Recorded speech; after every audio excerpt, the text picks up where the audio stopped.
Hey y'all, welcome back to the party. It is me, your girl BrittReacts, and today we're going to react to some more of The Fat Electrician. This time we're talking about America dismantling pirate nations for touching their boats. The Barbary Wars. Let's find out. Ah yes, that time that pirates kept messing with American ships, so George Washington founded the United States Navy to do something about it. Yeah, the United States Navy was founded for the sole reason of hunting pirates. Shut up. Shut up. Today we're talking about the No Barbary way. Wars. Ladies and gentlemen, it is pretty much an ongoing internet joke that you do not mess with America's boats, you know, because of Operation Praying Mantis, that time that America decided they were going to sink half of Iran's navy in like 8 hours.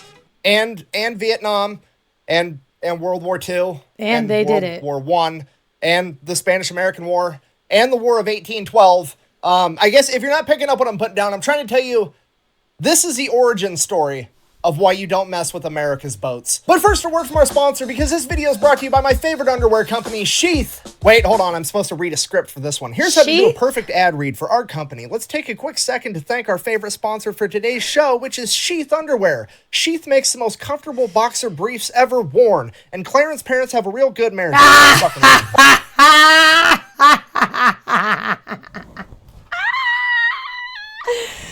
That was an 8 Mile reference, and I loved it. And Clarence's parents have a real good marriage.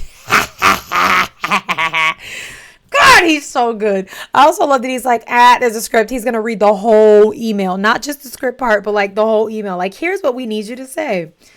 I love him. Nick, listen, come on down to the barbecue this summer. We could use your educational wisdom and humor. Please. I beg. You also give me vibes like you know how to slap down some grill. You can put it down on the grill. I'm talking burn a hot dog properly. I love a burned hot dog. Burgers just juicy, chicken flavorful. You give me all of those vibes. Come to the barbecue. I'm begging you. Okay, look, here's the deal. Whether you're talking to a veteran, a construction worker, or your dad, they're all going to tell you that there's one universal truth to life, and that truth is that cargo pockets are fucking awesome. Goddamn right. If you think cargo shorts are cool, wait till you try cargo underwear, except the cargo pocket is made with balls not being stuck to your thigh technology. And I know what you're thinking, but chubby electron guy, what if I try them out and I don't like it? Cool, just wear them like normal underwear, and then you have a bonus cargo pocket. Nobody in the history of mankind has ever been like, damn it, I have too many available cargo pockets. It's never happened. Cargo shorts are not even cute at all. First of all, cargo shorts are awesome. They always have been. Second of all, you know what you and this cargo pocket have in common? You don't feel either of us? Ice. Well, at least I know who I'm not letting put their phone in my pocket next time we go somewhere. Anyways, if you wanted to try some Sheath cargo underwear for yourself or buy some as a gift for your significant other, I'll have them linked in the description down below, and you can use the discount code FATElectrician for 20% off. Fantastic Back to the ad. video. Fantastic All right, here's the deal. ad. For 3 centuries, pirates from the Barbary states of Morocco, Algiers, Tunis, and Tripoli would raid merchant vessels in the Mediterranean, steal all the goods, and imprison and turn all of the crew members into slaves. So why was this allowed to go on for over 300 years? Well, the only navies powerful enough to stop these pirates at the time were the Spanish, the French, and the British. And they all came to the same conclusion that it would be cheaper to pay off the pirates, giving them a yearly tribute to not raid their ships rather than go to war with them. So now those 3 empires aren't getting their ships raided, which is fine. That's a good thing, I guess. But here's the catch with it that they may or may not have known at the time, but they definitely figured out somewhere along the way. Now the pirates are only raiding all the smaller nations. Okay, it's like Walmart, Target, and Amazon getting together, encouraging shoplifting, knowing that they can shoulder the financial burden, but it puts all the other mom and pop stores out of business and they become the only ones selling goods. Except instead of retail stores, we're talking about entire nations. This goes on for literally hundreds of years, but America is still part of the British Empire, so they fall under their umbrella of protection, so it's never an issue. That is until the American Revolution started on April 19th, 1775, with the shot heard around the world, the Battle of Lexington and Concord, and the famous story of a 78-year-old veteran going out into his front yard and shooting 3 redcoats as they retreated back to Boston, sending the message for all of America that the British Empire should get off of our lawn. Fast forward, 1783, America wins the Revolutionary War. I'm happy to announce that I did learn that in school. 1 for the school system, 1,000 for the fat electrician. Or officially becoming its own country, and all of America's merchant vessels start flying the old red, white, and blue. And pretty much immediately, 1784, one of America's merchant vessels is captured by Barbary pirates from the country of Morocco. As an act of good faith for a new nation, Spain actually pays off the pirates, gets the American vessel and all of its crew back, returns it to America, and then advises the American government, hey, you guys should start paying these guys off too. That's what all the big nations are doing. At which point, America's minister to France, a guy by the name of Thomas Jefferson, chimes in and he's like, no, absolutely not. I'm gonna go talk to him. Now, obviously I'm paraphrasing here, but basically Thomas Jefferson rolls up and he's like, hey, don't ever fuck with my boats ever again or else. At which point the Sultan of Morocco is like, I'm sorry, who are you? I'm Thomas Jefferson, one of the founding fathers of America. You know, we just kicked the British out of our entire country. We're our own thing now. I'm sorry, you fucking pilgrims did what now? We beat the British in war, and now we are our own country. You mean to tell me that a bunch of colonial farmers with muskets went toe-to-toe with the largest military on the planet that is so good at war that they can literally wear high-vis red coats the entire time and still win, and you beat them? Yeah, that's exactly what I'm telling you.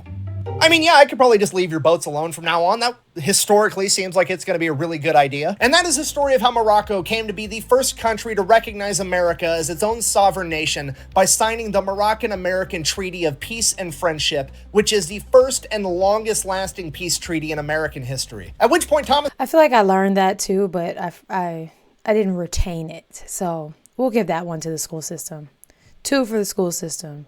1,000 for Nick. Jefferson is like, wow, that actually worked out perfect. I'm going to go to the other 3 Barbary states and tell them the same thing now. But of course, there's going to be a catch with that. You see, there's 4 Barbary states, but Morocco's the only one that's actually truly independent, and the other 3 are just subservient branches of the Ottoman Empire. So Thomas Jefferson and John Adams go to talk to the ambassador of Tripoli, and they're like, hey, can all the Ottoman Barbary states leave our boats alone? At which point, the ambassador informs them, absolutely not. You see, we're part of the Ottoman Empire. We don't need to listen to you. We're not scared of you guys. And it is our official stance that, and I quote, it was written in the Quran that all nations which had not acknowledged the prophet were sinners, who it was the right and duty of the faithful to plunder and enslave. You know, unless they give us money, of course. Everything's got a price, apparently. So Thomas Jefferson is like, well, okay, we're going to war then. And that's when John Adams is like, whoa, whoa, whoa, calm down. Let's just pay the tribute so that our ships can be fine. We already disbanded the Continental Navy after winning the Revolutionary War. We don't have a navy to fight these guys. We just have to give them the money. Okay. So that's what happened. For the next 8 to 10 years, America would pay tribute every year to these 3 remaining Barbary states, and every year they wanted more and more money, and eventually even that wasn't enough because Algiers began attacking American vessels anyways. Okay, if you're not picking up what I'm putting down, I'm trying to tell you that for the first time in American history, somebody has fucked with one of America's boats and they're not immediately sorry about it.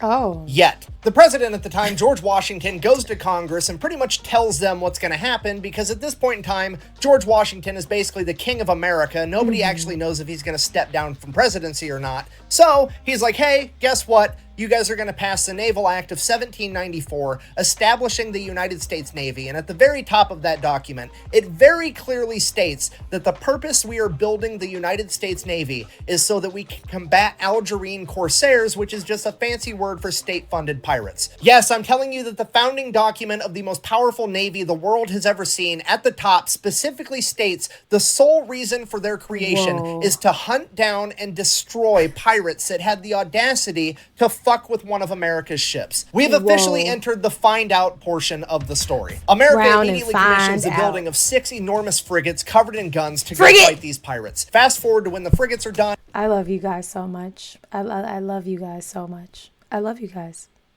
You've been tearing up my comments with frigate. And I'm just so glad everyone was as amused as I was, including the fat electrician, who simply came on my video and commented frigate. And now it's a thing, and I love it.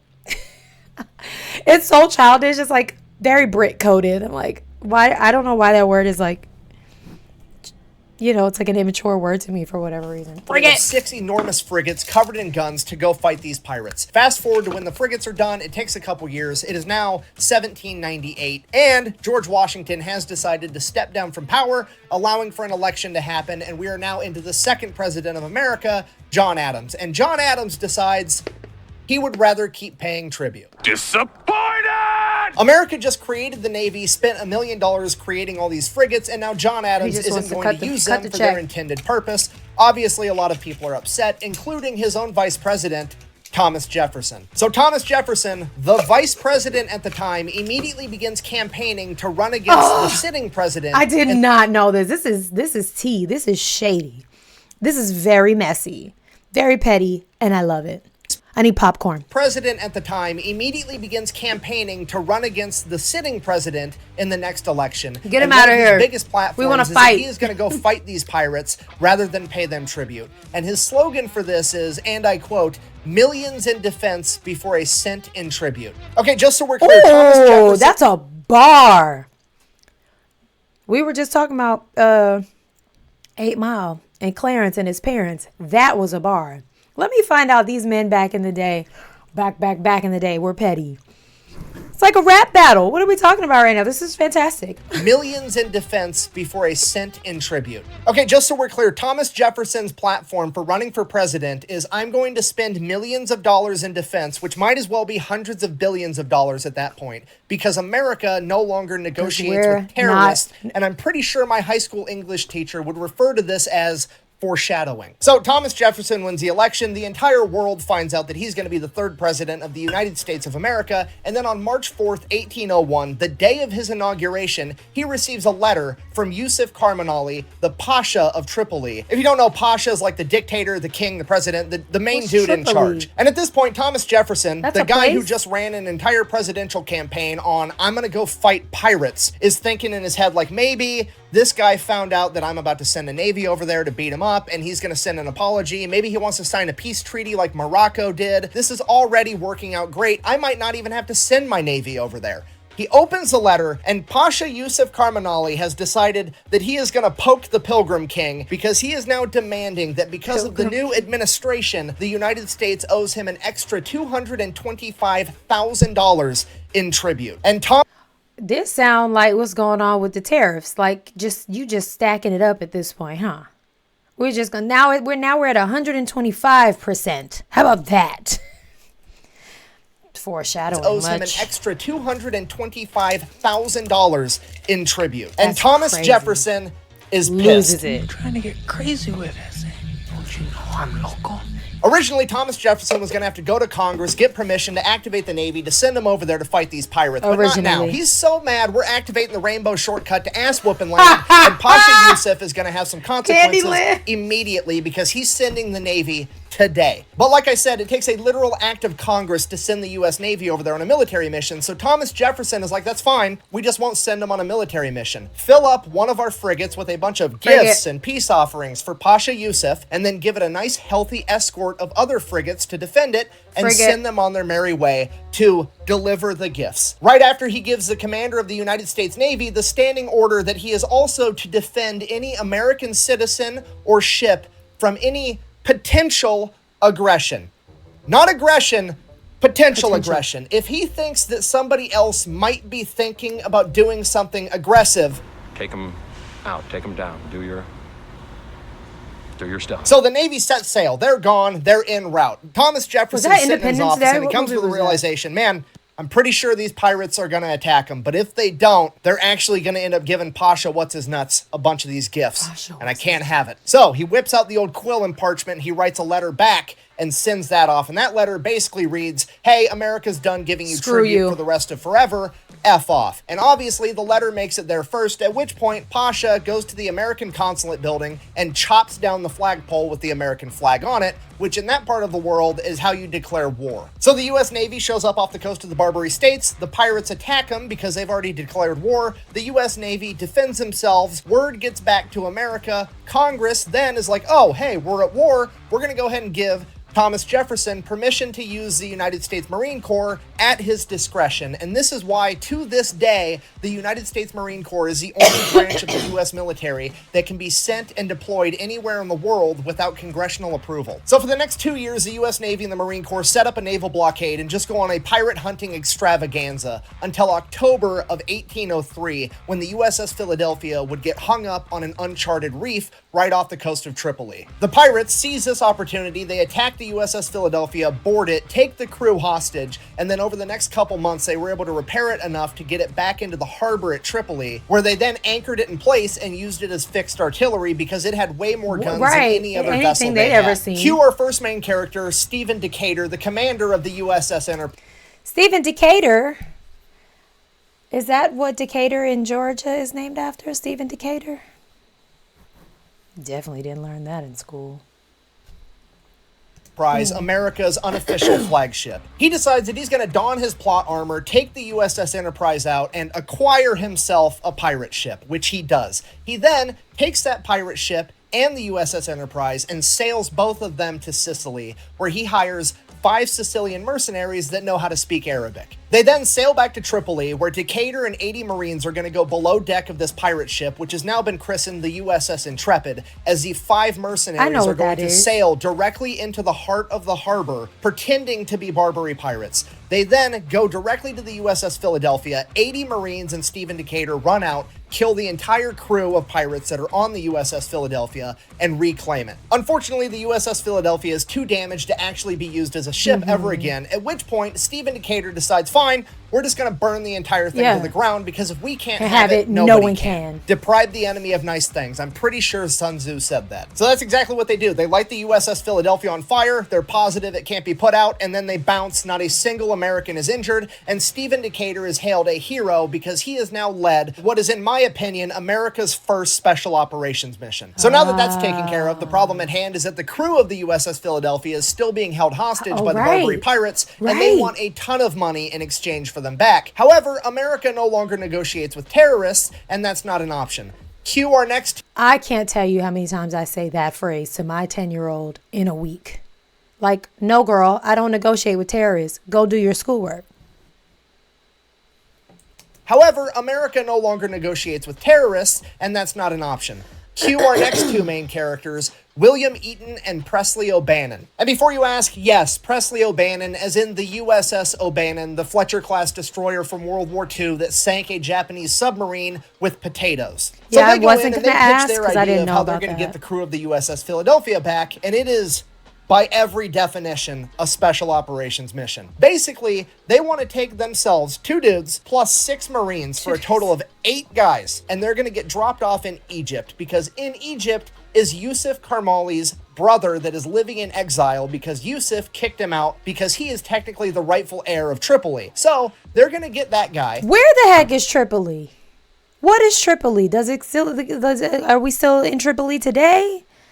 What is going on? Also, I'd like to add school system to Nick 1001 because I had no idea about this potato situation.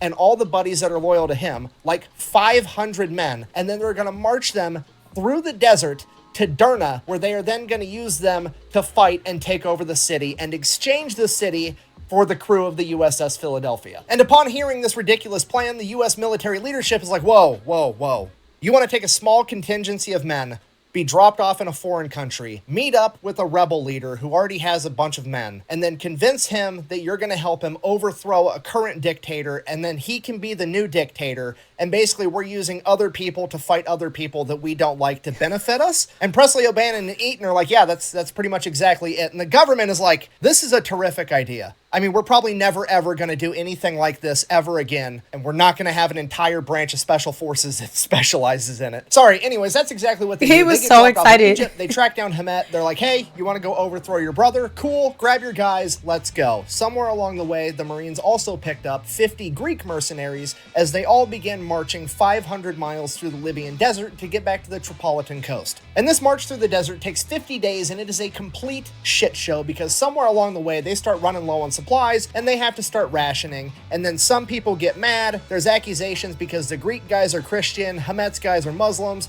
there's fighting amongst themselves, and there's these 8 Marines standing in the middle, desperately trying to keep them from killing each other as they march through the desert. So despite multiple mutiny attempts and a ton of fights, the Marines were able to keep this group together enough to make it through the Libyan desert till they arrived at the coastal city of Bamba. Once they get there, they meet up with the USS Argus that gives them a bunch of supplies so they can start eating food again, and they give enough money to pay off the Greek mercenaries. Then, Eaton decides that he's going to send a letter over to the governor of Derna right next door, because remember, we can't attack unless they're Right. potentially aggressive. Right, Okay, so he right. sends a letter and is basically like, hey, I'm going to march my army through the middle of your town to go kill your boss on my way to Tripoli. Can I have some safe passage and maybe some food? The governor of Derna sends a letter back that says, my head or yours, which sounds potentially aggressive enough. So they begin making the plan for the ground attack. Hamet and his men are going to take the governor's palace, and the Marines and the Greek mercenaries are going to take out the harbor fortress. But to do that, they're going to need a cannon from the USS Argus, so they're going to meet up with it, go get this cannon, and prepare for their attack. Meet up with Cut it. back to Just- Stephen Decatur. just While all meet up this has with been it. happening, there's still been a naval battle in the Mediterranean the entire time. Wow. And Stephen Decatur is on an absolute rampage because after he captured his first pirate ship, he would receive word that his brother, James Decatur, had been mortally wounded by one of the pirate ship's captains Oh, who was game pretending over. to surrender before shooting his younger brother. Upon hearing this, Decatur Game immediately over. gives command of the new captured vessel to one of his men, leaves a couple guys with him, and takes off to track down this pirate ship that just killed his brother. So they chase down this pirate ship, they pull up right next to it, and before the crew has time to do any boarding procedures, Just like pull up. break out the planks, tie some ropes to the other ship, all that stuff you see in the movies. Nah, Stephen Decatur jumps into the enemy ship and starts killing pirates immediately. Oh, Stephen Decatur is a savage. That's crazy. That's crazy. But that's what happens when you're mourning and you don't see the therapist because you're just cruising around on the water. That's crazy. What? This man said, here, hold my stuff. I'll be right back. Yoink. He just yeeted over to the other boat.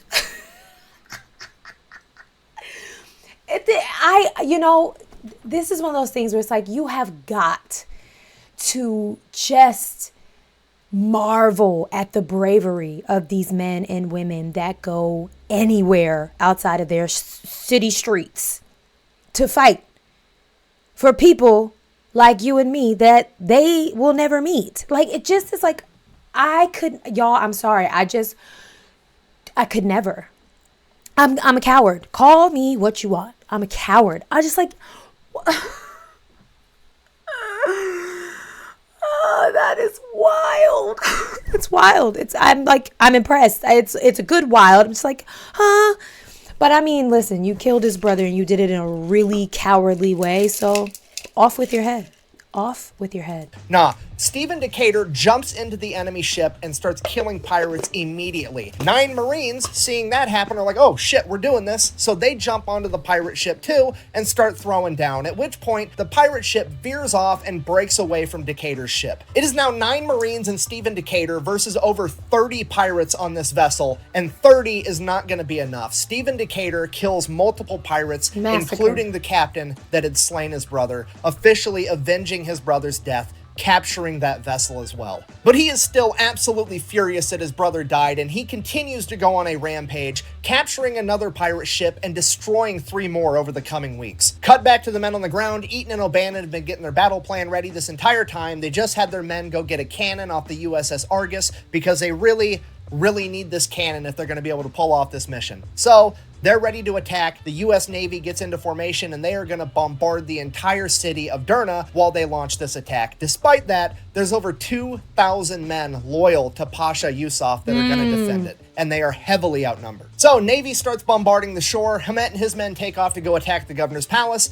and Eaton, O'Bannon, the Marines, and the Greek mercenaries begin launching their attack on the harbor fortress. They open up with the initial cannon fire, which is going to be vital to be able to break through the enemy lines and establish their foothold. They fire the cannon. As they go to reload and fire it again, they realize that they had accidentally forgot to take the ramrod out of the cannon and shot that at the enemy too. Now the cannon's completely out, and they're kind of like, oh shit, geez. what do we do? What do we do? And Presley O'Bannon just charges into battle as the other Marines follow behind him and the Greek mercenaries behind them. They attack so quickly and so violently that they're able to overrun the entire enemy fortress before anybody really knows what's going on. And Presley O'Bannon becomes the first American ever to raise the Star-Spangled Banner over a foreign battlefield. This battle, the taking of the Tripolitan coastal city of Derna, is enshrined in Marine Corps history in the Marine Corps hymn with the line, "From the halls of Montezuma to the shores of Tripoli." And it is also where the Marine Corps would get their first nickname ever, because the 7 Marines present for this battle fought so hard and so violently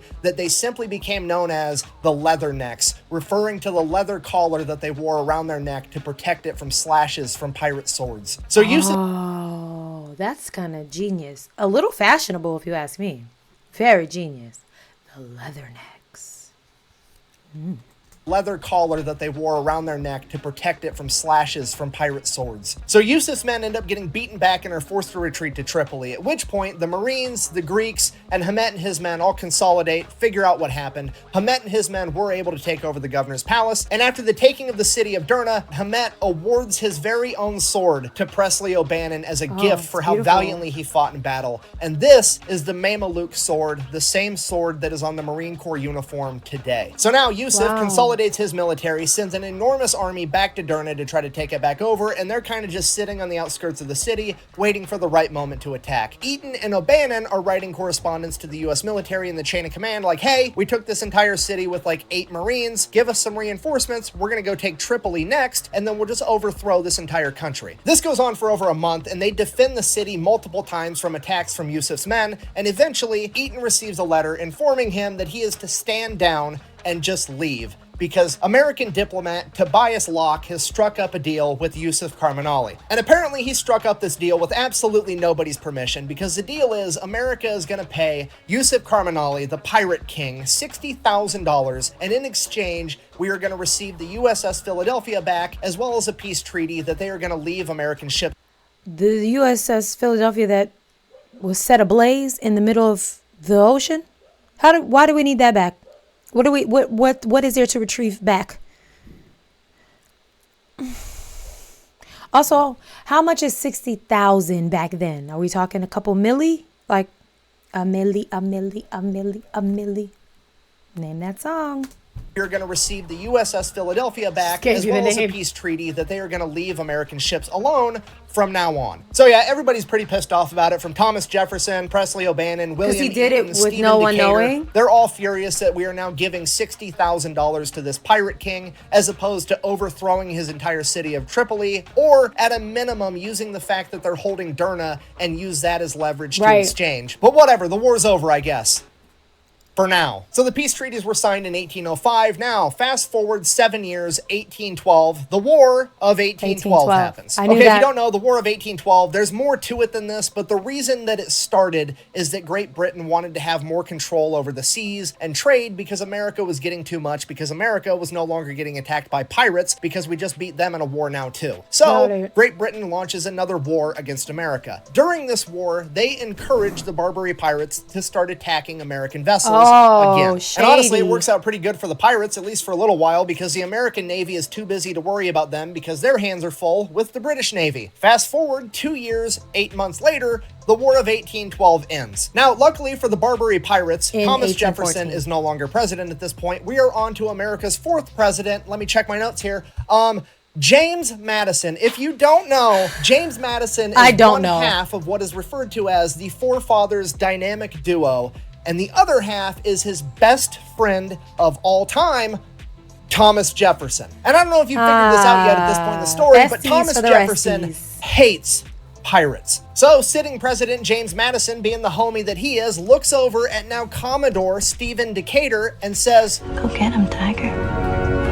He then proceeds to assemble the largest U.S. naval fleet ever at this point in time and sails directly to the Barbary coast. Game over. He immediately tracks down Algiers' flagship, the Mashuda, takes it out, captures over 400 members of its crew, and the ship itself. He then proceeds to take all of his gunboats directly to Algiers, park them in the port, and say, here's the deal. You're going to surrender, and you're never going to collect tribute from anyone ever again, or I'm going to overthrow your entire country. Obviously, they take the first option, at which point Decatur's like, okay, cool, next order of business. You're also going to pay me back for all the U.S. merchandise that you plundered during the War of 1812. And they're like, okay, here you go. They give it to him. He then proceeds to sail his fleet next door to Tunis and tell them the exact same thing, ordering them to sign a peace treaty, never raid an American vessel again, and then collects a bunch of money. He then sails them next door again to Tripoli and does the exact same thing, collects all this money, gets the peace treaties. The Barbary pirates never mess with America ever again. Decatur.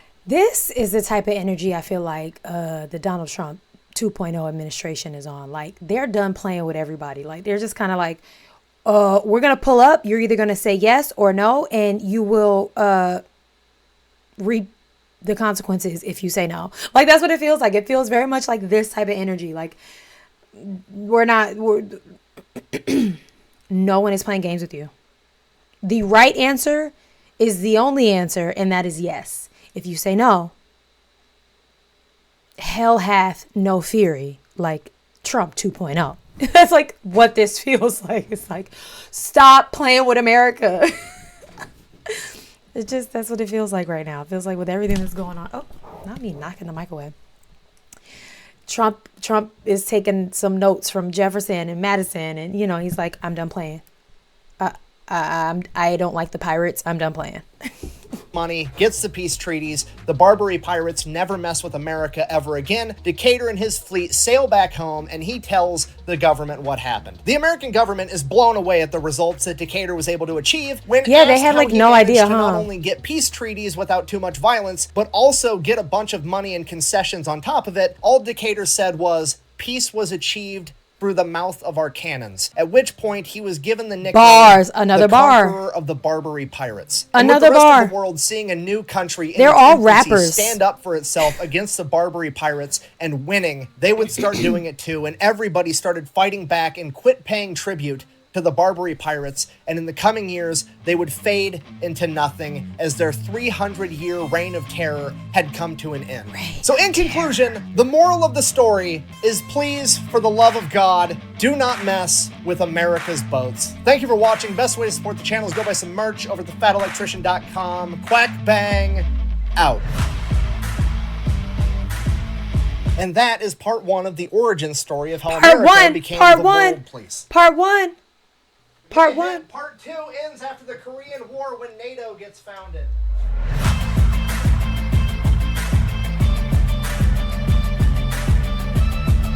Oh, Lord. There's still so many. There's so many. Now I gotta go dig and find part two. Lord have mercy. Well, don't mess with America's boats. I don't know, what else do you need to hear? Anywho, I loved it as always. Class was in session. I can't wait to go back to class. I've never said that before. If you enjoyed it, share this video with someone you like, you love, maybe even you hate. Who am I to judge? Leave a comment down below.